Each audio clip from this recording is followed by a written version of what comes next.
روشا هرم کردستان یا خویا و دیاره بو همی خلککی روشا دور آبادینان تایبتی او دستسری و گرتیت به دینان کو وگاوید زندانه و وکی همین زانن چندین کس کشمه هات آزاد کردن یه دیجی نزیک کده آزاد کردن بس اوان همیا گراف اشخار نویدی کری کو خارنی ناخون الدیف او دسته ما برپرس دسته ما فهمیرو وین کو چوی دفعان وگاوی حالت گلکانه باشه تلفن مالت خود کن حالت وان گلکانه باشه هیوید کن اجدست حالات بزیترین وقت اوان همیا آزاد بکن و بین ناف کس و کارت خو شیلادیزه که وگاوی تاتی نه حکم کردن و یه ماوی خوب ریبت بند که 5 کسن یه دیجی که گلمه بون وکی شیروانی و ملای و ملاشوانی و الگویت اوان و عیازی او جی ماوی وان چند تایی وکید من که بهن آزاد کردن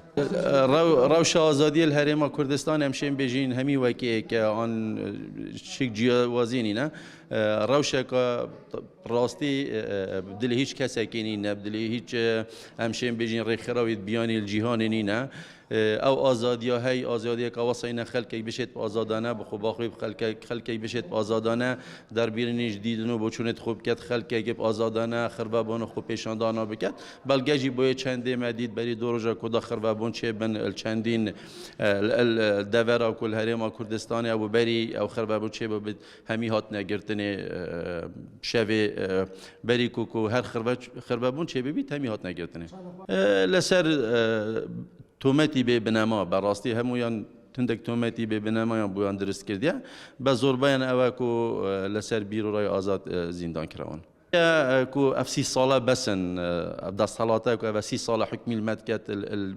الجیر هر بهانه که هبید هم داخواست کن که دست حالاته الخو بزورید پیدا چونه که خدا بکت لای دارایی و لای کمالاتی و لای سیاسی و همیا کجاره کدی اوان اف کارت نکردن الهرم کردستان دست کردن خلق اکیب نیو شوه و زندان کردن آوان و تومت بار کردن گله کسب تومت به بنما و گرتن ما مستاب گرتن چالک وانا و گرتن روزنامه وانا پراوستید